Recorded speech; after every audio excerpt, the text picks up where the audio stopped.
As I read the Holland Sentinel this morning, trying to make sense of recent news of the massacre in Las Vegas, I was struck by what the shooter's brother said. I'm quoting, "No affiliation, no religion, no politics. He never cared about any of that stuff." End quote. The brothers had not talked to each other in the past 6 months. HASP gives us affiliation. We can find community here, and for that I am grateful. As we consider issues of immigration today, I want to read to you a message that Hope College President Dennis Vosco sent to the Hope College community on September 8. I'm quoting here. "Earlier this week, we learned that the Deferred Action for Childhood Arrivals, or DACA, program has been rescinded. Congress now has 6 months to take action on this program, which provided protection to undocumented immigrants who came to the United States as children. In recent days, some of you have talked to me about your fear, anxiety, sadness, and confusion over what the DACA rescission may mean for our country, our local community, and our own campus. This issue strikes a chord for us, for we are, after all, members of a college community that serves young people. It is estimated that nearly 10,000 DACA dreamers graduate from U.S. colleges every year.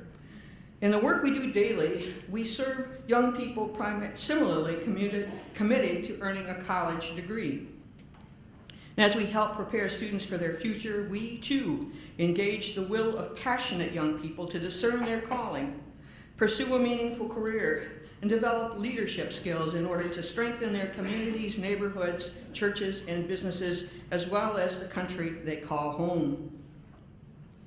As a Christian community, we are inspired by Jesus' words from the Gospel of Matthew. "I was hungry, and you gave me food. I was thirsty, and you gave me drink. I was a stranger, and you welcomed me." Here at our Christ-centered campus, welcoming the stranger has special significance. More than 150 years ago, Hope was founded by Dutch immigrants, and not long after, the college graduated its first class, which included among its 6 graduates 2 Japanese exchange students. You could say it's part of the Hope fabric to invite and welcome each person as we would do so for Christ. I encourage you to join me in praying for and standing by individuals and families affected by the uncertainty of the DACA issue.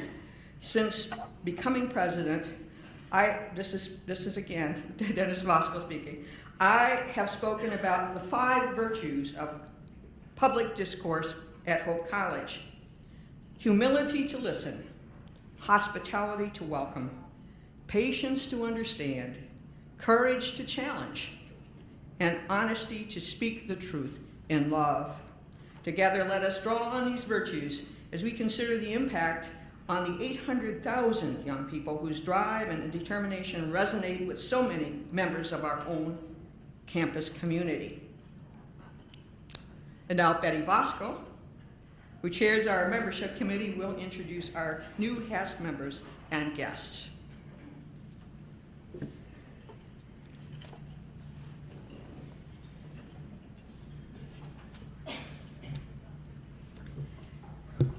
Good morning. This does not go down.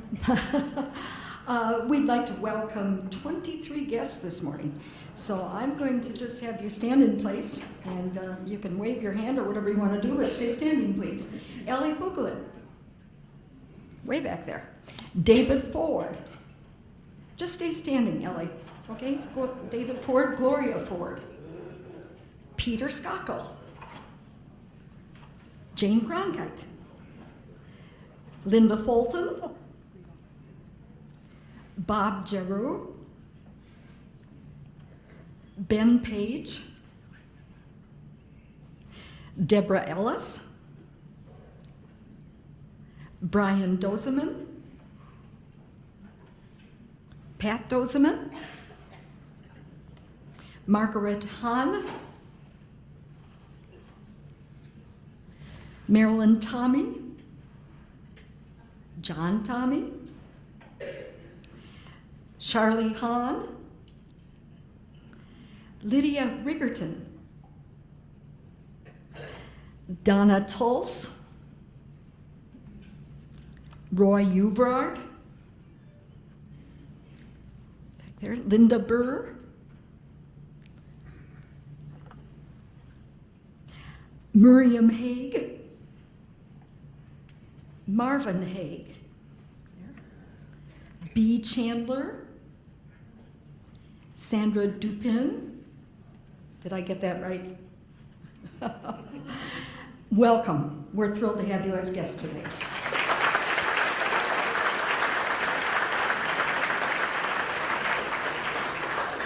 And then we'd also like to welcome our new members.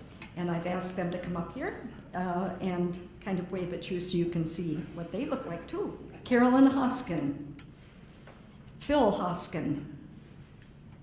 Did Carol Jean King make it? Okay.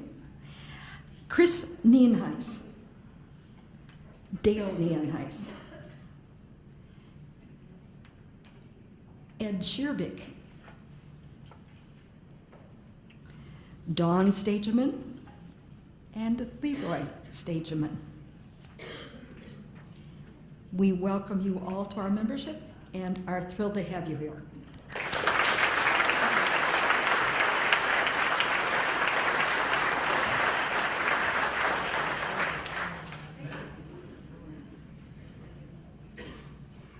HASP Vice President Larry Lynn will introduce our speaker.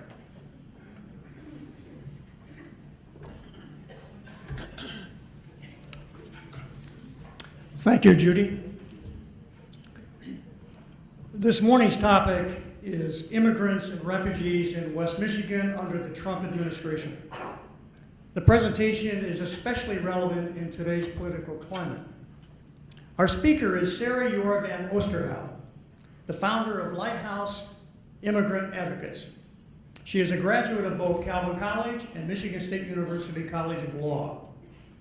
Sensing the need for low-cost immigration, legal services, and advocacy in Holland, Sarah put to work her degrees in Spanish, social work, and law to create Lighthouse Immigrant Advocates. This is a unique practice model with a holistic approach to client care and community collaboration. Sarah, together with the Lakeshore Ethnic Diversity Alliance, helped to found the Allies for Social Justice and Environmental Progress. She continues to oversee the work of Immigrant Allies, a subgroup of the larger coalition of community members. Sarah is also the West Side co-chair for the Michigan Coalition for Immigrant and Refugee Rights. Ladies and gentlemen, please join me in welcoming our guest, Sarah Yore-Van Oosterhout.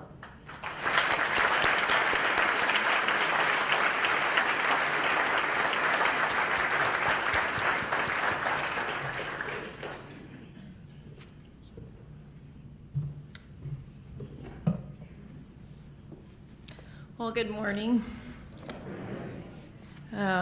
Thank you so much for inviting me to speak again. This is the second time that I've had an opportunity to speak before the HASP group, and it is always a pleasure and great honor to speak before this group of distinguished professionals.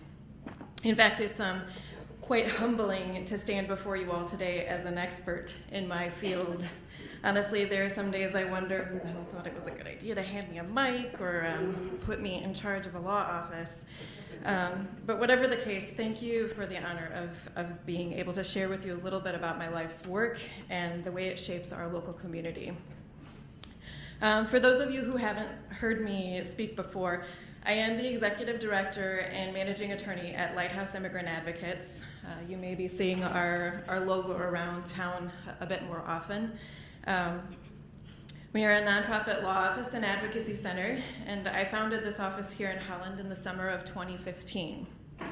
I'm going to launch into my presentation before I talk about what led me to create Lighthouse, based on the question sent my way in August, the why behind Lighthouse helps to answer the questions you have about our West Michigan immigrant community. So let's get into it.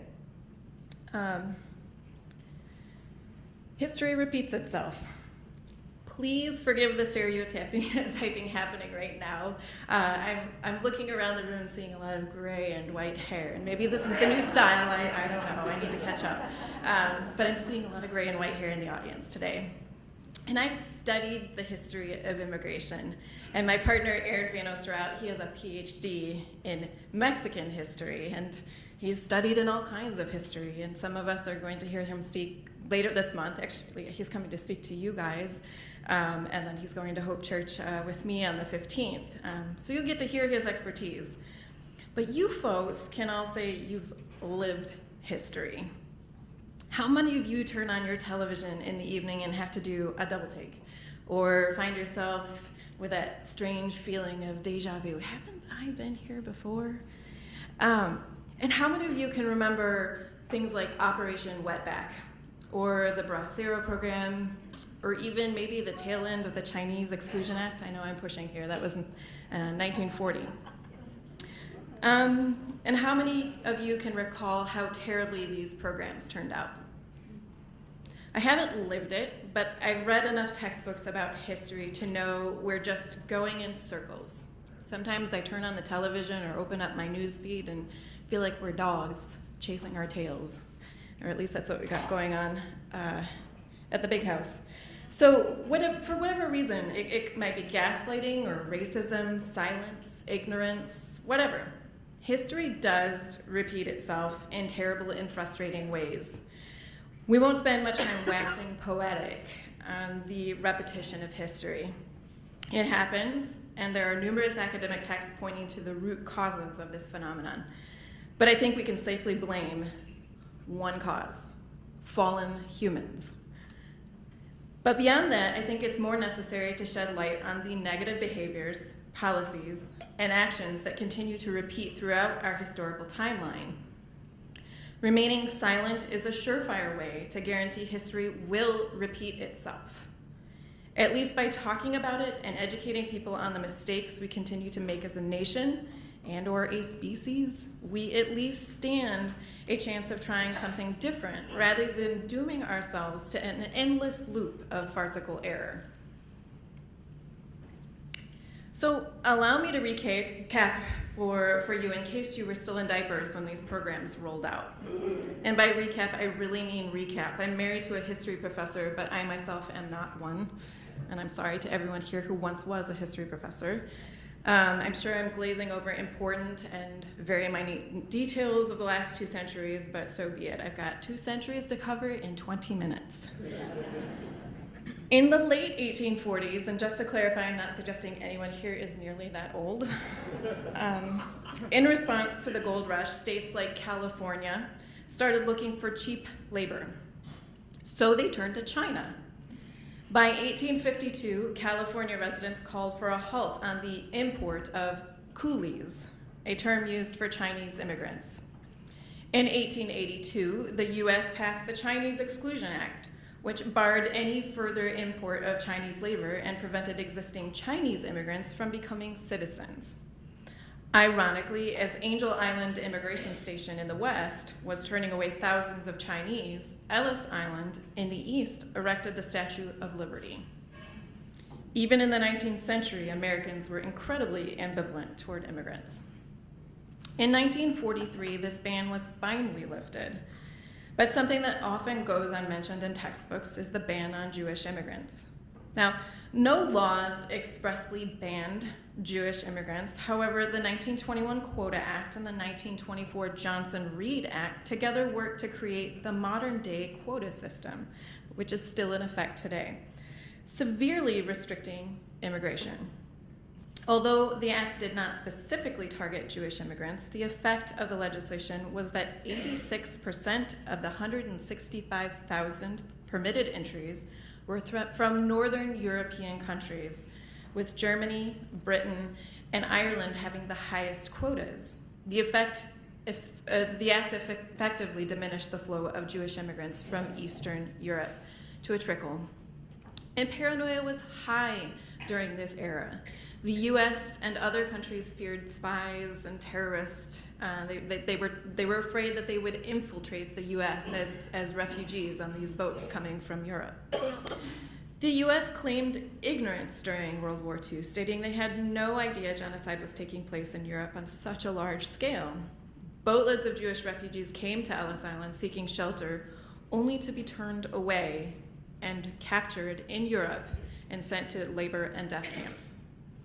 We now know the US was always aware of the genocide, but still chose to turn their backs on European refugees during World War II for reasons of national security, that they kept quiet. It wasn't until 1944 that President Franklin D. Roosevelt finally buckled under pressure and took action to aid European Jews. Next, we're going to cover the period of history that talks about Hispanics. Now, I just want to briefly talk about this word that I'm introducing here, Latinx.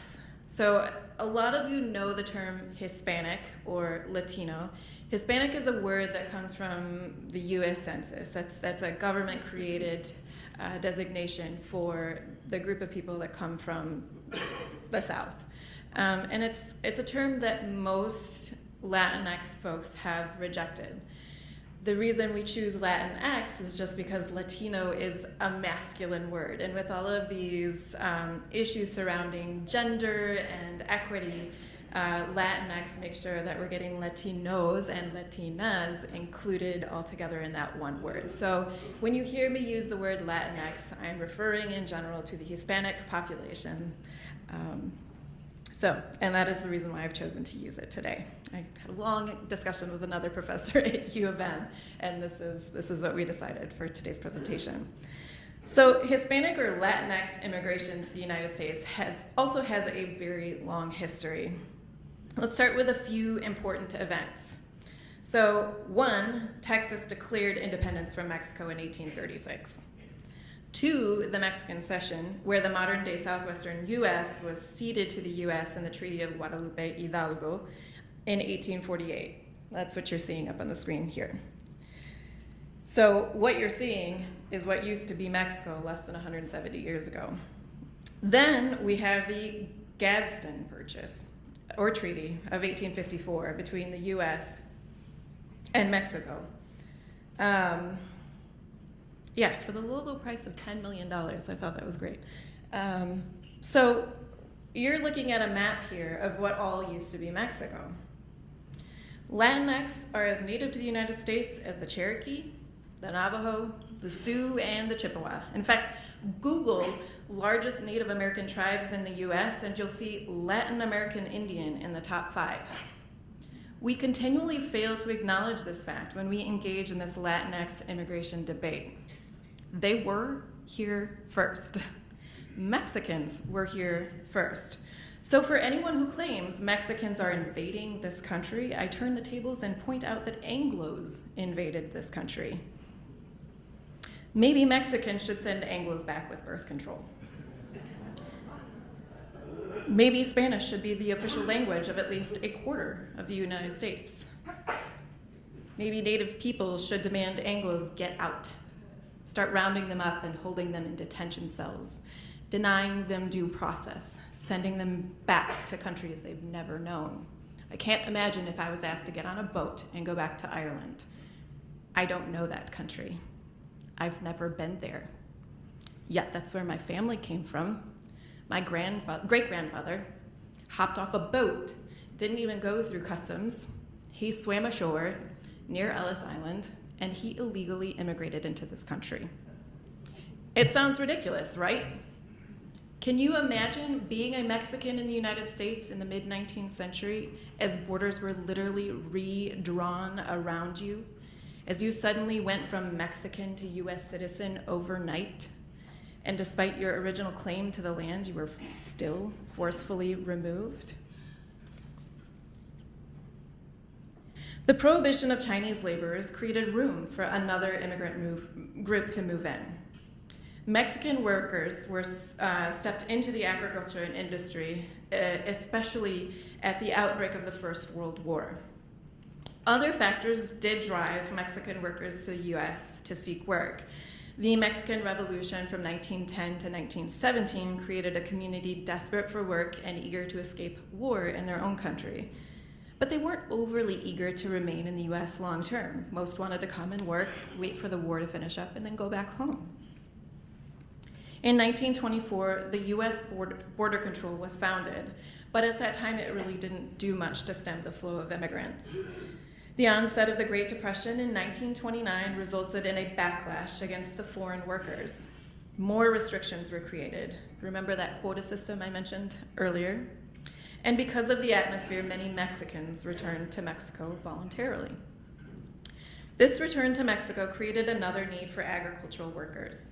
In 1942, during the Second World War, the US signed the Bracero Agreement, granting temporary contract work to Mexican laborers.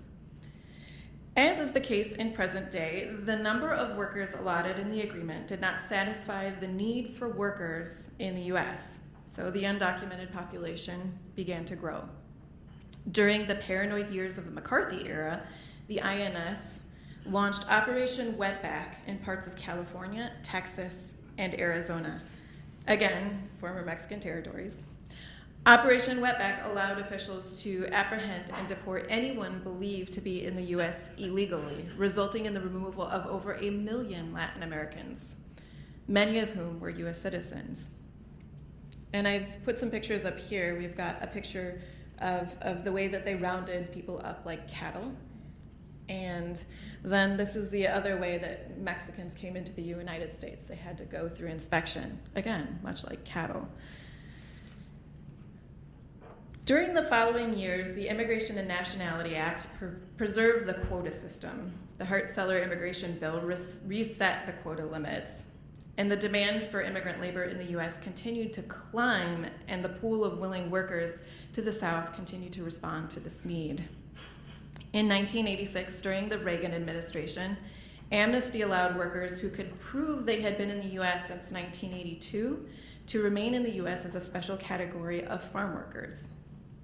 Over 3 million benefited from this amnesty, but it had its drawbacks. While the intent of the 1986 Immigration Reform and Control Act was to create stricter border enforcement and deal with the undocumented population, sounds familiar, it had the unintended effect of creating a rush of sorts on the border. People to the South learned that the US was granting amnesty to ag workers, and people started to enter in hopes of gaining permanent residency. So from the late 80s until the early 21st century, the US saw the undocumented population steadily grow and triple. In 1996, the Clinton administration passed the Illegal Immigration Reform and Immigrant Responsibility Act. I call this one IRA because that's a long name. And this created increased surveillance along the border, limited access to federal benefits, and allowed the states to reduce public services to immigrants. It also created the dreaded 3 and 10-year bars and the permanent bar, which prevent many undocumented immigrants from obtaining lawful status, despite an existing and legal path to lawful status. Many of the 11.2 million undocumented immigrants in the United States today are stuck on their path, on their journey to lawful status because of the bars created in the IRA piece of law.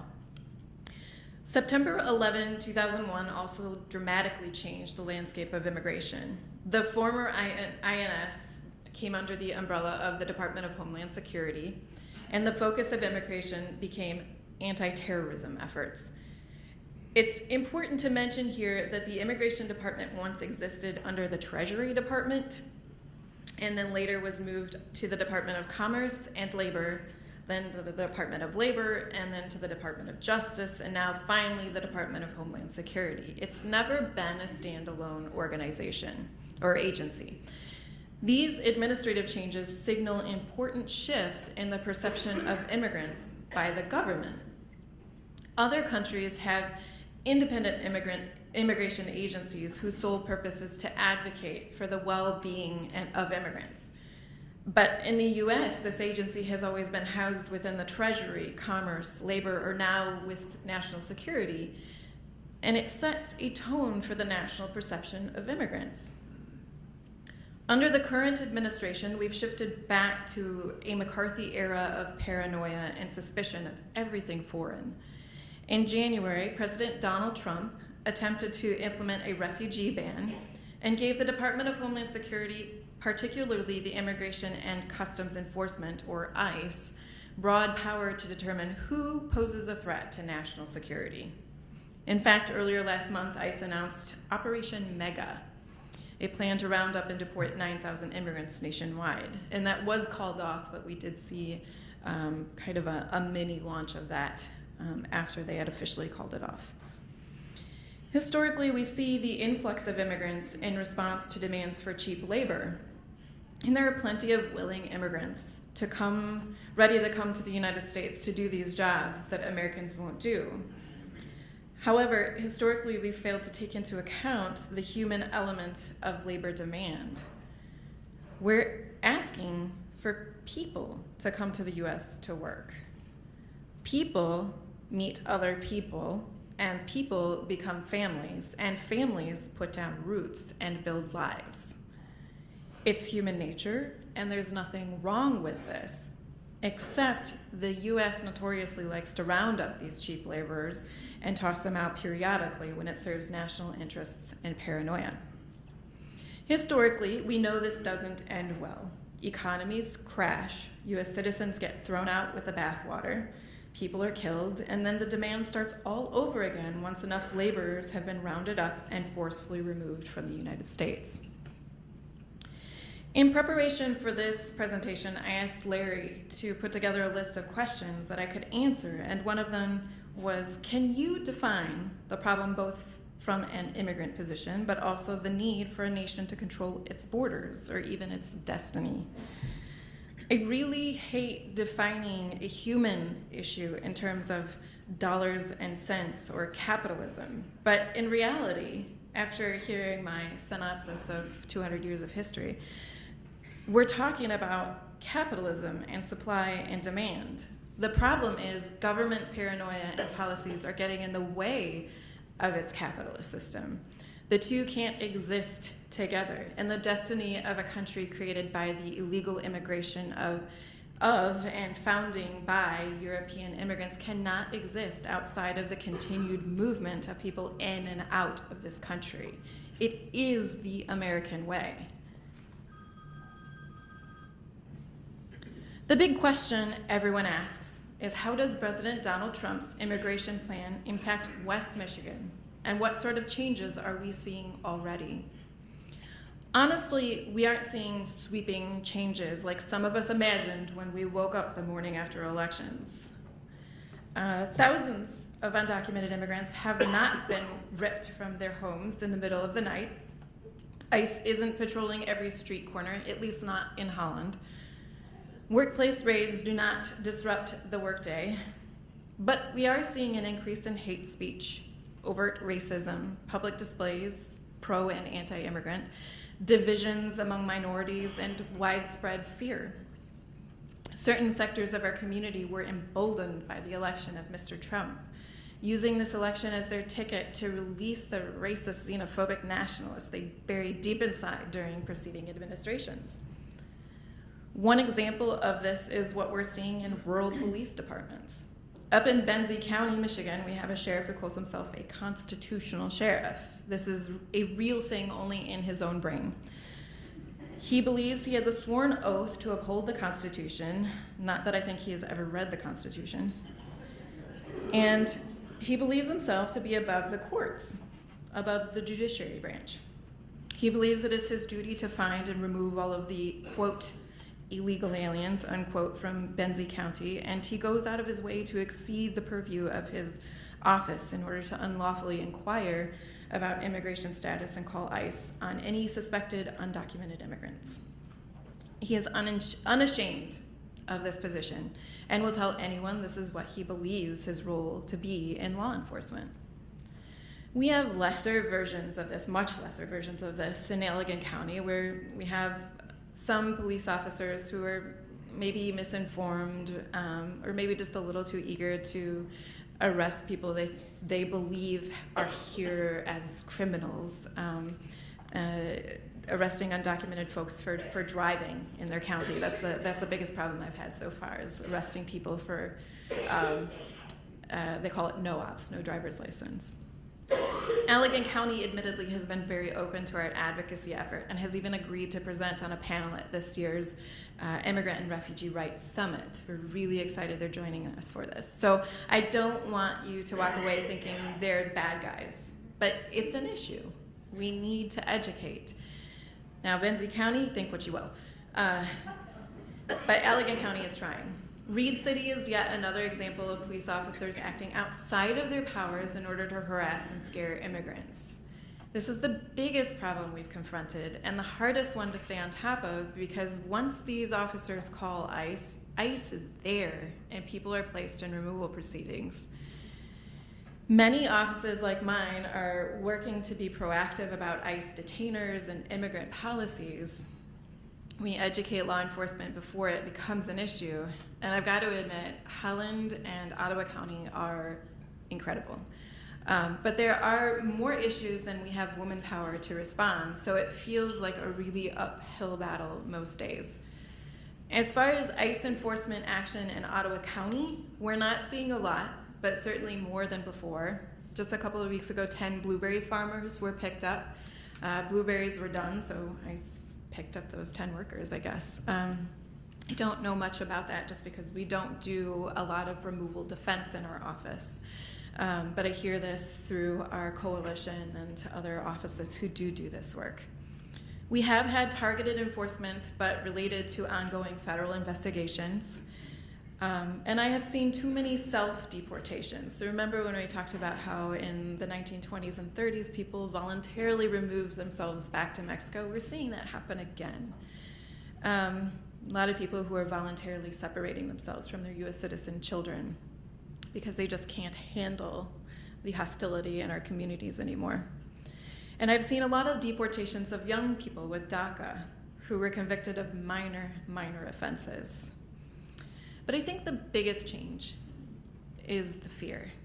Churches have come to me on numerous occasions wanting to know how they can bring back their Latinx members. Central Wesleyan just reported their Latinx attendance is down by 50%. Others say it varies depending on what's happening in the news. My clients report they go to school or work and go home and limit their excursions to daylight hours.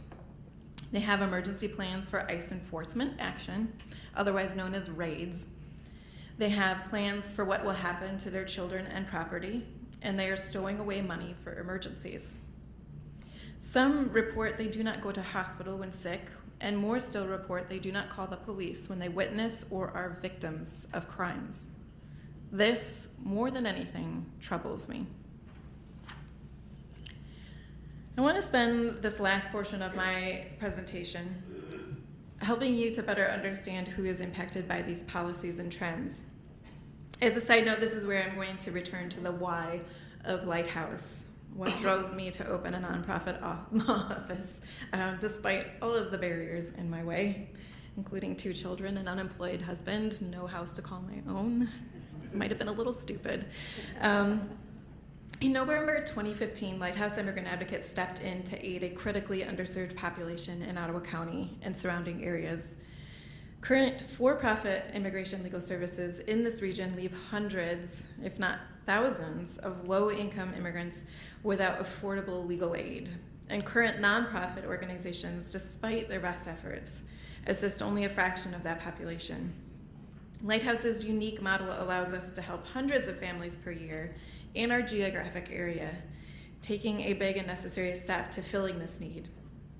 In addition, we combine our legal services with advocacy, education, and outreach, recognizing that legal services are just one piece of the pie as we seek to change the conversation about immigrants in our community. Nationwide, the number of unauthorized immigrants in 2012, the most recent year for which figures are available, stood at 11.2 million.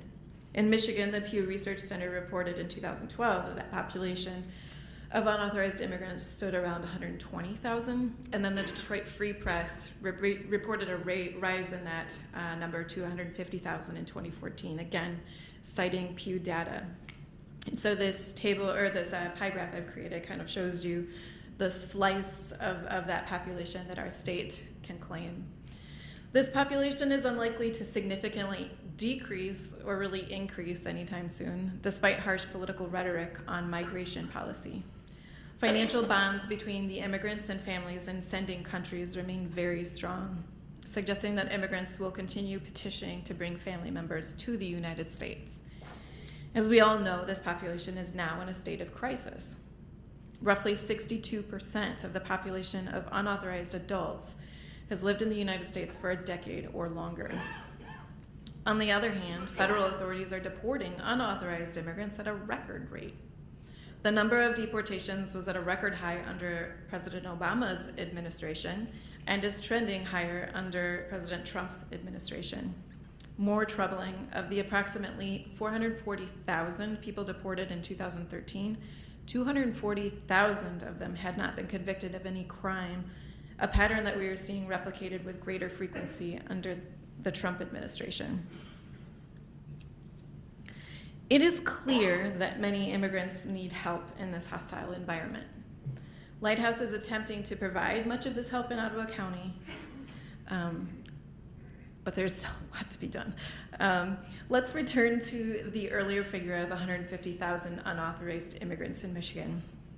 If that number was divided equally among all 83 counties, each would have approximately 1,807 people. And this is estimates. Aaron and I have put our brains together and tried to come up with a more, just a better number, but I mean, really, there's just not a lot of data. It's not like people are walking around saying, yep, I'm undocumented, you can count me. So it must be noted that Ottawa County and surrounding counties like Kent have a much greater population, especially during summer months, but there are no official figures on that at the county level. So this puts the 12 counties making up West Michigan at about 24,375 undocumented immigrants. And that's not an altogether insignificant number. There are an estimated 17,067 foreign-born individuals living in Ottawa County, which makes up about 6% of the county's population. Of these foreign-born individuals, about 46% are naturalized U.S. citizens. In Kent County, an estimated 47,643 are foreign-born, making up about 8% of the population, and approximately 40% of those are naturalized citizens.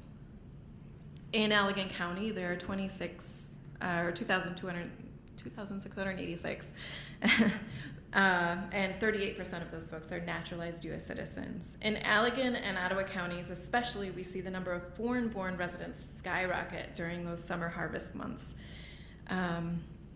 But overall, the undocumented population represents a very small number of the foreign-born individuals living in our region, meaning most immigrants living in Ottawa County entered lawfully and have lawful status. So what does this look like in terms of need? It's not especially easy to describe or even conceptualize, but I will try. In terms of legal services in West Michigan, other nonprofit organizations can only process a small portion of this population. Justice for Our Neighbors typically takes 6 cases per month. At least they did back when I worked with them about 2 years ago. In doing so, they process approximately 72 people per year. The Diocese of Grand Rapids, who I worked for 18 months, typically takes approximately 40 new cases per month, thus processing 480 people per year. And both of these organizations operate over multiple counties. As you can see, despite the service areas of JFON and the Diocese of Grand Rapids, they still cannot feasibly meet all or even most of the immigration needs in the region. And I'm just talking about a couple of nonprofits. There are other for-profit law offices and other nonprofits out there.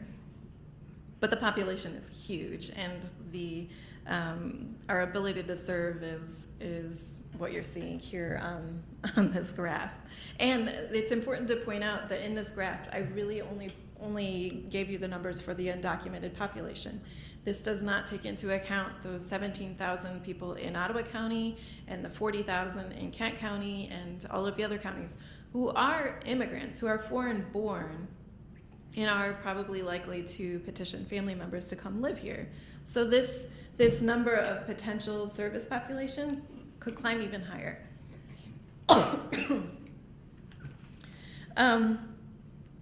So it creates a huge unmet need throughout West Michigan. Counties like Barrie, Ottawa County, Benzie, Oceana, Muskegon, Berrien, and others do not have direct immigration legal services like our office. And furthermore, people living there are unlikely to seek out services in Grand Rapids, where the Diocese of Grand Rapids and JFUN have their principal offices, just because travel is scary for these people. They're getting pulled over for driving without licenses and then getting deported for that. So they're not going to take chances. Importantly, this service gap is no reflection on the quality of services offered by either JFUN, the Diocese of Grand Rapids, or other offices like them. Their services are of the highest quality and certainly not to be belittled in any way. In fact, I was once, like I said, in the employ of both organizations and can attest personally to both the quality of services and the service models of each program. Honestly, I find it really difficult to define the need, mostly because need is so incredibly multifaceted and not limited to just immigration legal services. And I find it really difficult to help people understand the impact of organizations like mine. Just because, you know, when I stand up here, you're looking at these numbers and you're saying, well, you're not doing very much. But we are. We're working very hard. All of us are working very hard. But it's a huge issue, and we're talking about just one corner of Michigan. And Michigan's undocumented population only makes up 1.34% of the undocumented population nationwide. So you can see where some days it hardly feels like a drop in the bucket. So what are we doing? This diagram is a pretty picture to show you what our service model looks like and how the cogs all work together. This is a model that I created after working with the immigration clinic at Michigan State University, working at the diocese. I also worked as a social worker at Cherry Street Clinic, and I pulled together all of my experiences and I talked to people in the community, and this is what we've come up with so far. What makes Lighthouse particularly unique is the blend of all of these, plus the additional and overarching concern for the overall well-being of our clients as they find their home and place in West Michigan.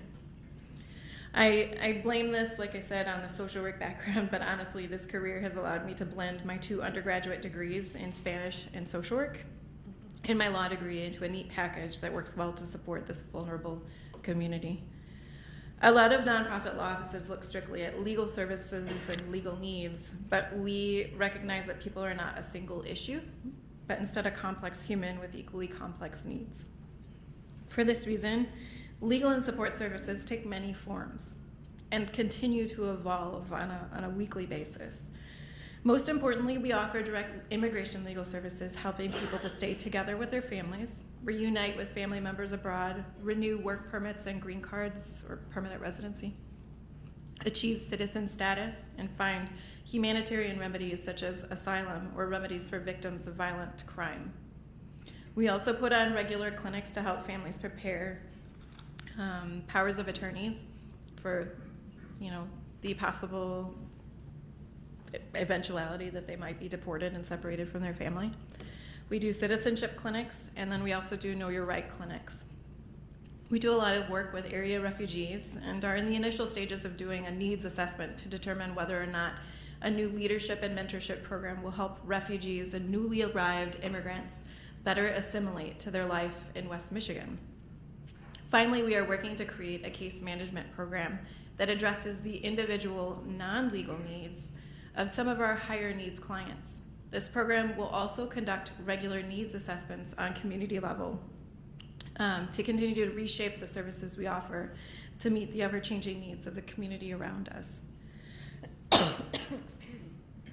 Advocacy and accountability services seek to hold the community and service providers accountable through information and advocacy. And this is an important piece of what we do.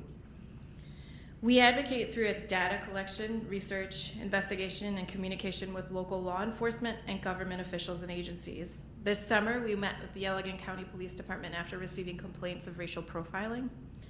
And like I said, I also went to Benzie County to learn more about this constitutional sheriff and issues of racial profiling and unequal treatment of immigrants. We've been following these situations closely by making sure that the police departments know we will hold them accountable to their oaths of service. In fact, we have our first town hall meeting with the Allegan County Sheriff to allow the public to make known their concerns about the department's policies, and for the sheriff to educate the public on the department's policies, the reasons why they do the things that they do. Many of you have also probably seen our DACA position letter circulating. I know that Al has maybe a signature page with him. And this was something we did after we met with Congressman Heisinga's staff, and were not satisfied with their position on the issue. So we drafted the letter that has hopefully both informed those who read it and will inform this district's congressman. Finally, we provide education on immigration, or for immigrants and the community at events like this.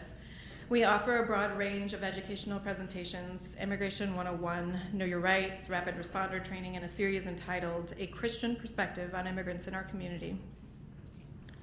And in fact, we're going to be honing that particular presentation in my work with Calvin College over the next year. So hopefully we'll have a really good presentation if anyone's interested. We'll be holding our first biannual summit at Hope on October 21st. And that's a day-long event intended to provide professional development for those who are working with immigrant and refugee populations in West Michigan in whatever capacity. Education of our clients also happens on a daily basis when we work with clients in our office and refer them to other service providers who provide them with further education.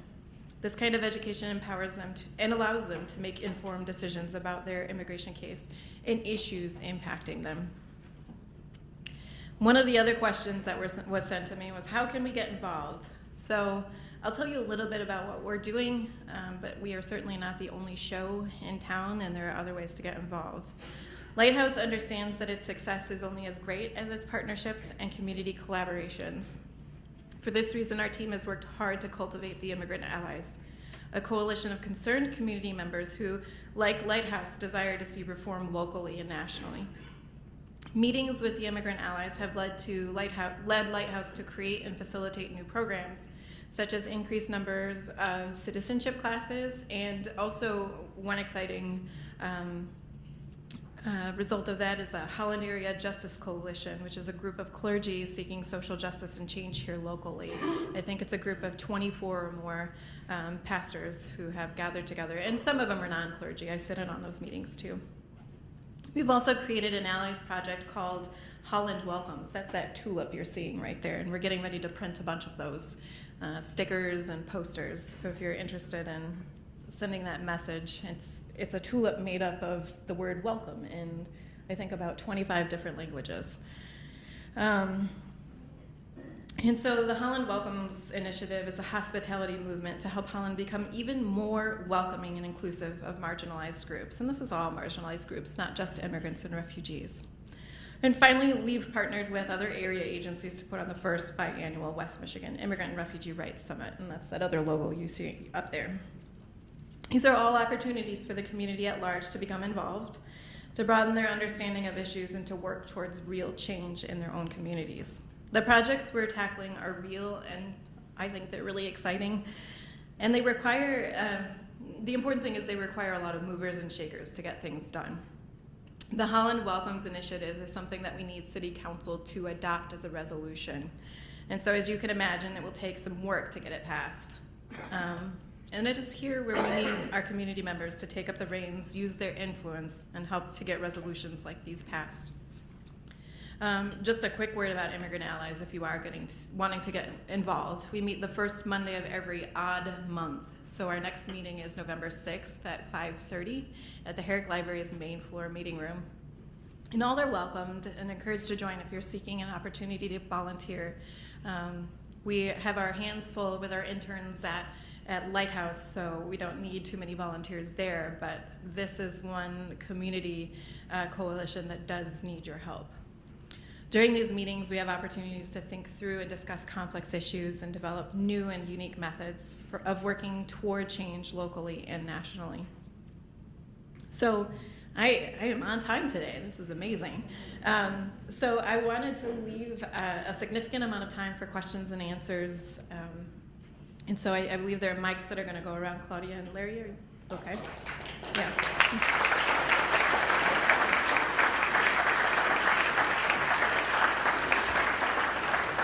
Thank you, Sarah. If you would like to ask, ooh, I've got 3 or 4 hands already. Okay.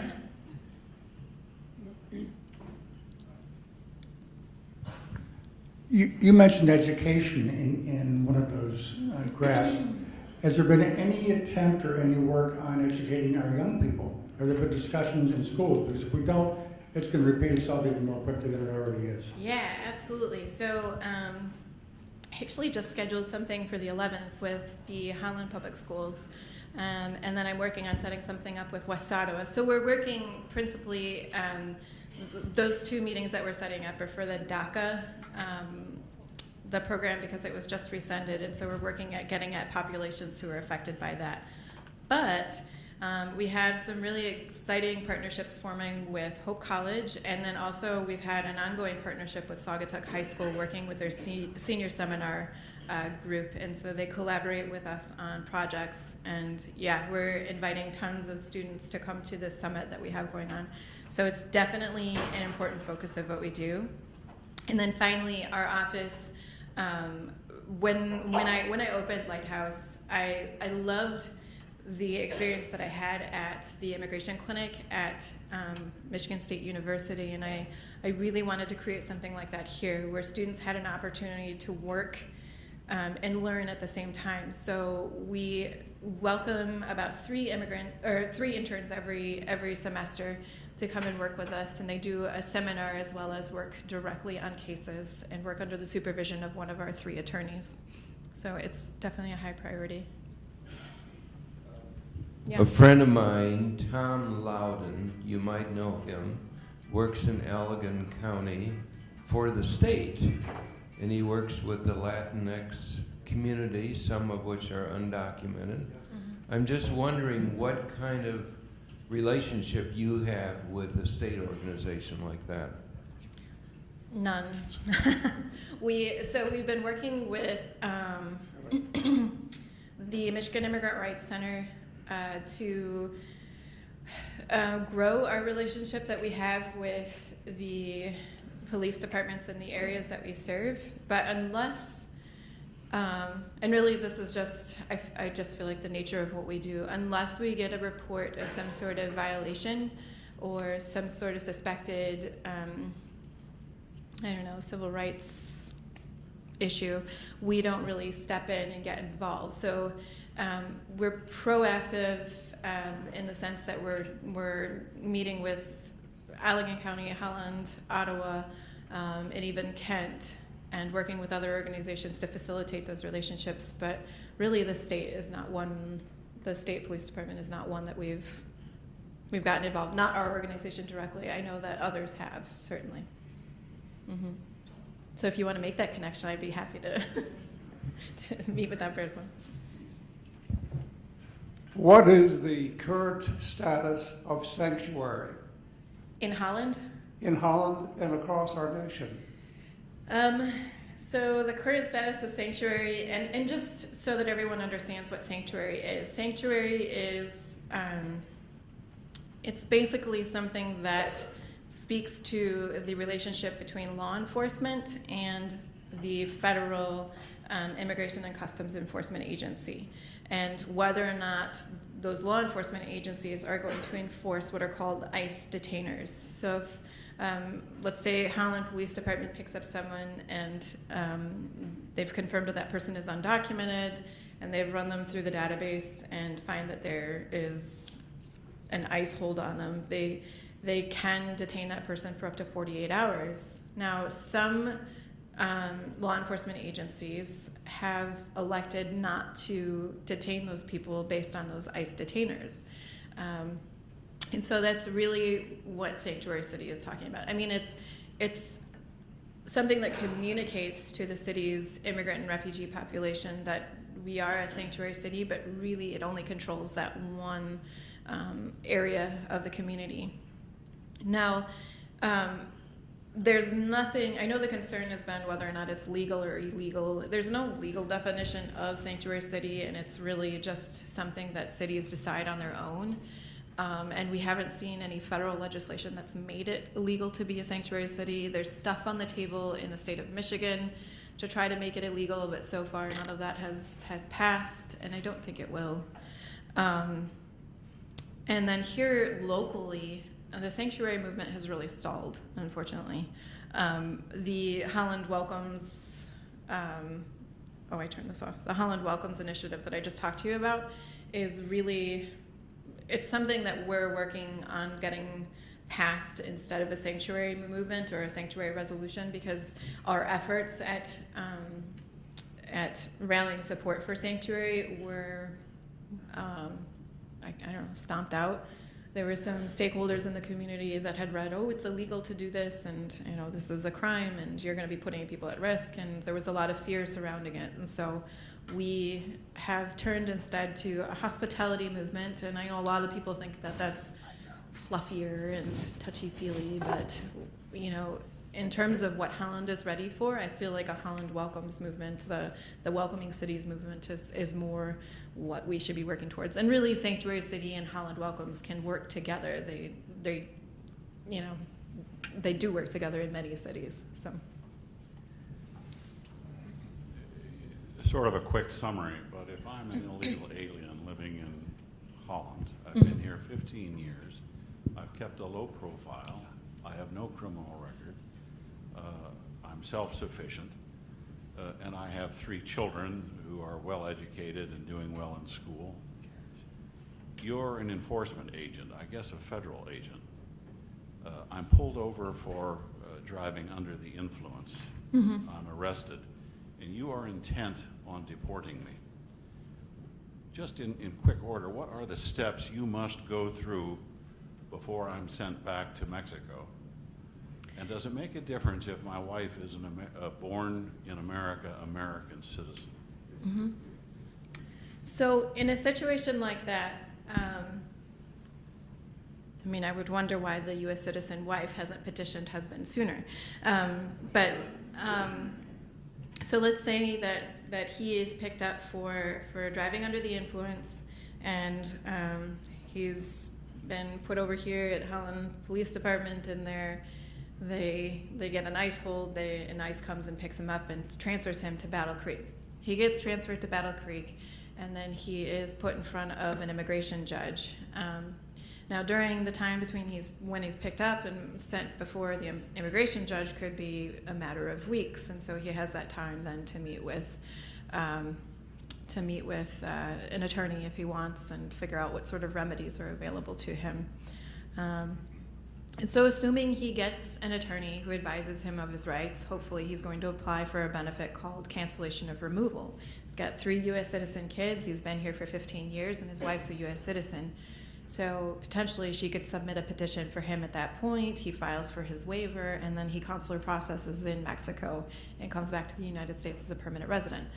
And ideally, that would be the resolution of that case. There are some cases where they don't get representation in time, and they sign what's called a voluntary removal order. And so they will agree, yeah, I'm here illegally, I committed a crime, and I'm going to now agree to leave the United States.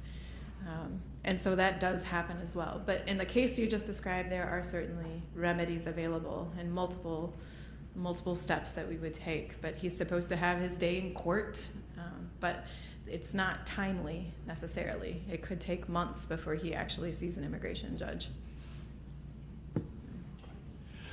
Concerning DACA, try to explain to me what rescission of that law means. Most of those people are already registered. They have 2 years before they have to re-register. they are not covered by, they're not bothered by this for another 2 years, or all of them are bothered by it immediately. Secondly, if that person has a record or not record, either way, does ICE know all of the DACA students? And so they can sit there and wait, they can look up their records and be waiting for them to get rid of their 2-year extension and then jump on them, or they can't do that until after the 2-year is over with? So I'm gonna tackle this in 2 pieces. So whether or not ICE can tackle them before or after that 2 years has ended, if they commit a crime, so let me tell you a little bit about what deferred action is. Deferred action is the government saying, we recognize that you are deportable. You're here without immigration status. You shouldn't be here, according to the laws. But you are so low on our priorities that we're gonna grant you this thing called deferred action. You'll get a work permit and a social security number and hopefully a driver's license, depending on what state you're living in. So deferred action at any moment can be revoked. If you've got a young person who was caught driving under the influence, he had a glass of wine 2 hours ago and he blows over the legal limit, he can have his deferred, and probably will, have his deferred action revoked immediately, and he will be placed in removal proceedings. Now, whether or not he's placed in removal proceedings depends on the administration. Under President Obama's administration, we didn't see that happening as much. Under President Trump's administration, these kids sneeze the wrong way and they're getting deported. So they most definitely can be deported before those 2 years are up. Now, in terms of what the rescission actually means, this week marks the end of that time period that they were given to submit any renewals. So young people whose work permits expired on or before March 5th can, up until October 5th, renew those permits. After that, they just kind of have to wait for them to expire and cross their fingers and hope that Congress comes up with some sort of legislative resolution to this situation. Because at the end of those 6 months, we don't really know what's going to happen. We weren't really sure what President Trump meant when he said that this is going to be for 6 months. We don't know if at the end of those 6 months he's going to reconsider his decision, and if Congress hasn't legislated anything, he's going to then reinstate the executive order. So it's not certain. But those people who do have a work permit will have that work permit until it expires. So for some of those people, it might be March 7th, 2018. For some people, they might have another 2 years. But either way, once it's done unless something else comes out of Congress to fix the situation. We have time for one more question. We have a home in the Traverse City area, and for years and years, I don't know, maybe hundreds of years, we have admitted Mexican workers to come in and harvest the cherries. And they come in and they do their job, and then they go home. They don't expect to stay in the United States. Is there any provision for that kind of person? Yeah, so that was something that, like I said, was created in the 1940s, that type of temporary ag worker program, and that was the Bracero program. And so that does continue. There are temporary work permits granted to international workers to come into the United States, and they come for a period of, it could be as many as 10 months, and then they leave the United States. They go back and they renew that work permit. And that is, you're really hitting at the heart of the issue, is that there just aren't enough of those available at this point for our growers. The problem this year has been there just weren't enough workers to harvest the crop. And so when we're talking about a long-term solution to this immigration problem, we do need to look at that. I mean, I think, and this was one question that someone posed to me, and I'm not sure I really answered it for you, but And it's the million-dollar question, which is why I didn't want to answer it necessarily. Lawmakers haven't been able to adequately answer this for decades, so I don't know that me, a 34-year-old attorney, is qualified to answer the question. But I really think, step one is figuring out what to do with 11.2 million undocumented people who are living in the United States today. With a legislative fix for DACA recipients, young people who arrived to the United States before the age of 16, we could potentially fix the situation for 2 to 3 million young people if we expand the parameters of the existing DACA program. And this is a good start, but there are still millions of people who have lived and worked here and do not have felonies and have significant family ties to this country. So if we start there, we might be able to address this issue of finding laborers. But as we experienced in the 80s with Reagan's amnesty, he pissed off a lot of growers when he did that, because that meant they had to pay fair wages to all of these ag workers. And that was one of the other unintended consequences of that program, is you found growers who wouldn't sign those letters to say, this guy's been working for me since 1981, because they didn't want to pay him a fair wage. And so, but I think in Michigan, there are a lot of people. The ones I've met with up in Traverse City and Benzie County are eager to see these 11 million people get some sort of work permit so that they can hire them lawfully, because it's a big issue. So yeah, I think we need to start there, and then we work on the issues of labor demands. But like I said, not a good answer, not a lawmaker. Yeah. Sarah, on behalf of the HASP membership, thank you very much for your presentation.